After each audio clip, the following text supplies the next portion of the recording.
तो आप सभी का एक बार फिर से स्वागत है हमारे इस यूट्यूब चैनल पर। जितने भी छात्र छात्राएं जो कि 11th क्लास में स्टडी कर रहे हैं, जो कि एनुअल एग्जाम जो चल रहा है, तो यहाँ आप देख सकते हैं मेरे पास जो है ना केमिस्ट्री का ओरिजिनल क्वेश्चन पेपर आ चुका है। जो छात्र अगर एग्जाम दे चुके हैं तो यहाँ पर आंसर की वो फटाफट मिला लेंगे, और जो छात्र अभी तक एग्जाम नहीं दिए हैं तो फटाफट आंसर छाप लीजिए, ठीक है। ये परीक्षा से पहले मैं दे रहा हूँ, ठीक है। चलिए हम बता देते हैं। 1 से लेकर 7 तक प्रश्न दिया हुआ, जिनमें आपको 35 प्रश्न का ही उत्तर देना है। प्यारे बच्चों, पहला क्वेश्चन आपके पास है, 1 पिकोमीटर को क्या लिखा जाता है, ठीक है। तो याद रखेंगे 10 के पावर -10 मीटर लिखा जाता है। ऑप्शन नंबर बी होगा राइट आंसर, ठीक है। 2 नंबर प्रश्न का जवाब देख लेते हैं। 2 नंबर प्रश्न यहाँ पर आ चुका है। कहता है 2 नंबर प्रश्न, निम्नलिखित में कौन भौतिक परिवर्तन है, ठीक है। तो ये सब जो है ना रासायनिक परिवर्तन, ये एक भौतिक परिवर्तन है, तो ऑप्शन नंबर ए होगा। सल्फर का हवा में जलना एक भौतिक परिवर्तन है, ठीक है। आगे बढ़ते हैं। 3 नंबर प्रश्न देख लीजिए। 3 नंबर प्रश्न देखिए, कहता है एक परमाणु द्रव्यमान इकाई बराबर होता है तो कितना होता है, तो 3 का राइट 1.6 × 10 के पावर -4 ग्राम होता है, ठीक है। याद रखेंगे। चलिए आगे बढ़ते हैं। 4 नंबर प्रश्न देख लीजिए। 4 नंबर प्रश्न क्या कहता है उसको समझते हैं। 4 नंबर प्रश्न क्या कहता है, तो 4.2 ग्राम 25 ग्राम अमोनिया में अणुओं की संख्या कितना होता है, ठीक है। तो अणुओं की संख्या बोल रहा है, तो 4 का राइट आंसर ऑप्शन नंबर क्या होगा, तो बी होगा राइट आंसर, ठीक है। याद रखना ये ऑप्शन 1.5 × 10 के पावर 23 लिखा होगा, ठीक है। यहाँ पर 10 के पावर 23 होगा, ठीक है। याद रखना। चलिए आगे बढ़ते हैं थोड़ा सा। चलिए आगे देख लीजिए। अगला प्रश्न यहाँ पर 4 हो गया। 5 नंबर प्रश्न देख लीजिए। 4 नंबर हो गया जी। 4 का मैंने आपको बताया 10, इसका राइट आंसर जो है ना 1.5 × 10 के पावर 23 लिखा होगा, ठीक है। चलिए आगे बढ़ते हैं। 5 नंबर प्रश्न देख लीजिए। 5 नंबर प्रश्न यहाँ पर आ चुका है। 5 नंबर प्रश्न का जवाब यहाँ पर देख लीजिए। 5 नंबर प्रश्न का जवाब क्या होगा, तो 5 का राइट आंसर 3 ग्राम कार्बन को ऑक्सीजन के अधिक्रिय में पूर्णतः जलाने पर प्राप्त CO2 कार्बन डाइऑक्साइड भार होता है, कितना होता है, तो 5 का राइट आंसर ऑप्शन यानी कि बी होगा 11 ग्राम होता है, ठीक है। याद रखेंगे। चलिए आगे बढ़ते हैं। 4 नंबर प्रश्न का 5 नंबर हो गया। 6 नंबर प्रश्न, न्यूटन का आविष्कार किसने किया था, तो 6 का राइट आंसर ऑप्शन क्या होगा, बी होगा राइट आंसर, ठीक है। जेम्स चैडविक ने किया था, ठीक है। याद रखना, ठीक है। आगे बढ़ते हैं। 7 नंबर प्रश्न देख लीजिए। 7 नंबर प्रश्न यहाँ पर आ चुका है। 7 नंबर प्रश्न कहाँ गया, 7 नंबर प्रश्न यहाँ देखिए। कहता है नाभिक बाह्य परमाणु क्षेत्र में रहता है, कितना रहता है, तो 7 का right answer electron proton neutron तीनों रहता है, ठीक है। याद रखना ऑप्शन नंबर ए। चलिए आगे बढ़ते हैं। 7 नंबर हो गया। अब देख लेते हैं। 11 नंबर प्रश्न आ चुका है। कोई बात नहीं है, 35 प्रश्न को जवाब देना, तो 11 नंबर प्रश्न देख लीजिए। कहता है एक गैस आरंभ में एक वायुमंडल दाब पर है, तो इसे अपने आरंभिक आयतन कितना संपीड़ित करना होगा, ठीक है। तो 11 का राइट आंसर ऑप्शन डी यानी कि 1/4 हो जाएगा, ठीक है। वायुमंडलीय दाब हो जाएगा, ठीक है। आगे बढ़ते हैं। 12 नंबर प्रश्न का जवाब देखिए। कहता है गैस स्थिरांक आर का मान एसआई मात्रक क्या होगा, था गैस स्थिरांक आर जो है ना, इसका एसआई मात्रक पूछ रहा है, तो 12 का राइट आंसर ऑप्शन ए होगा राइट आंसर। चलिए आगे बढ़ते हैं। आंसर देख लीजिए फटाफट जल्दी से। 13 नंबर प्रश्न देख लीजिए। कहता है 4.4 ग्राम कार्बन डाइऑक्साइड का STP का आयतन होता है, ठीक है। 13 का राइट आंसर ऑप्शन यानी कि 224 लीटर होता है, ठीक है। आगे बढ़ते हैं। चलिए 28 नंबर प्रश्न, निम्नलिखित में कौन ब्रांच ट्रेड अम्ल एवं क्षार दोनों की सतह व्यवहार करता है, तो 28 का राइट आंसर ऑप्शन नंबर याद रखेंगे क्या होगा, तो 28 का राइट आंसर नंबर AgAlCl3 होता है, ठीक है। याद रखना। चलिए आगे बढ़ते हैं। 29 नंबर प्रश्न, NH2 जो है ना का संयुक्त अम्ल कौन को कहलाएगा, ठीक है। तो 29 का राइट आंसर क्या होगा जी, तो 29 का देखिए। तो 29 का right answer option number B होगा, ठीक है।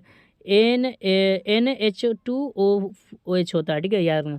चलिए आगे बढ़ते हैं। 30 नंबर प्रश्न लिए। 33 प्रश्न कहता है निम्नलिखित में से सबसे प्रबल अम्ल कौन सा है, तो 30 का right answer option number D होगा HClO4 हो जाए, ठीक है। चलिए आगे बढ़ते हैं। 31वां प्रश्न देख लीजिए। 31वां प्रश्न का जवाब देखिए।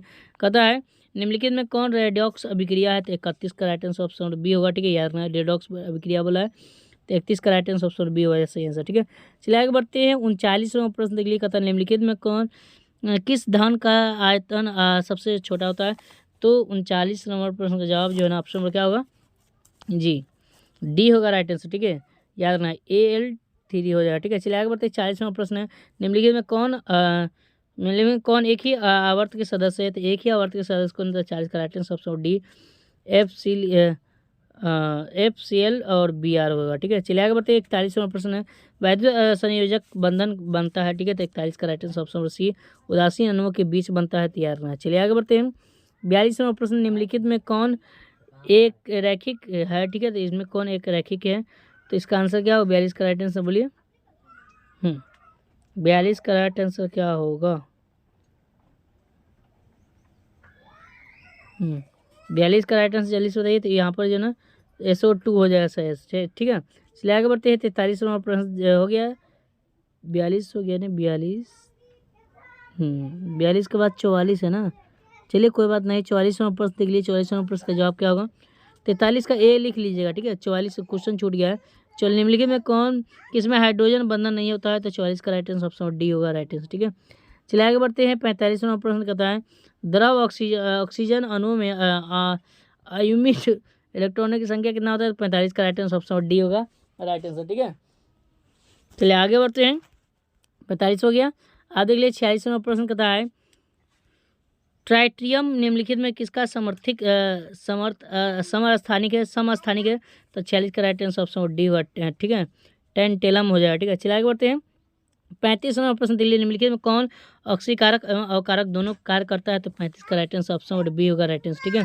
चलिए आगे बढ़ते हैं। अगले प्रश्न बात किया है तो 37 नंबर प्रश्न दिल्ली कहता है मेंडलीव का आवर्त नियम निम्नलिखित में किस पर आधारित है? तो 37 का राइट आंसर ऑप्शन यानी कि बी होगा राइट आंसर, परमाणु भार पर आधारित है, ठीक है। चलिए आगे बढ़ते हैं। यहाँ आप देख लीजिए 38 नंबर प्रश्न कहता है बी का गुण निम्नलिखित में किसमें मिलता जुलता है? तो 38 का राइट आंसर क्या होगा? तो 38 का राइट आंसर यानी कि जेड एन होगा शायद, समझिए याद रखना। चलिए आगे बढ़ते हैं, जो भी है। 32 नंबर प्रश्न निम्नलिखित में अभिक्रिया में C+H2O जो इसको अभिक्रिया कराया गया तो ये बना। तो 32 का राइट आंसर क्या होगा? 32 का जल्दी से बताइए। ये अवकारक है, ये क्या है? अवकारक है, ऑप्शन बी होगा राइट आंसर, ठीक है। आगे बढ़ते 33 नंबर प्रश्न देख लीजिए। 33 नंबर सल्फ्यूरिक अम्ल का जो ना परमाणु संख्या में क्लोरीन अवस्थित होता है। तो यानी कि सल्फ्यूरिक अम्ल बोला है ना, तो यहाँ पर +D यानी कि 7 हो जाएगा, डी होगा राइट आंसर। 34 नंबर प्रश्न देख लीजिए। K2 Cr2O7 में Cr की ऑक्सीजन अवस्था कितनी है? तो 34 का राइट आंसर क्या होगा?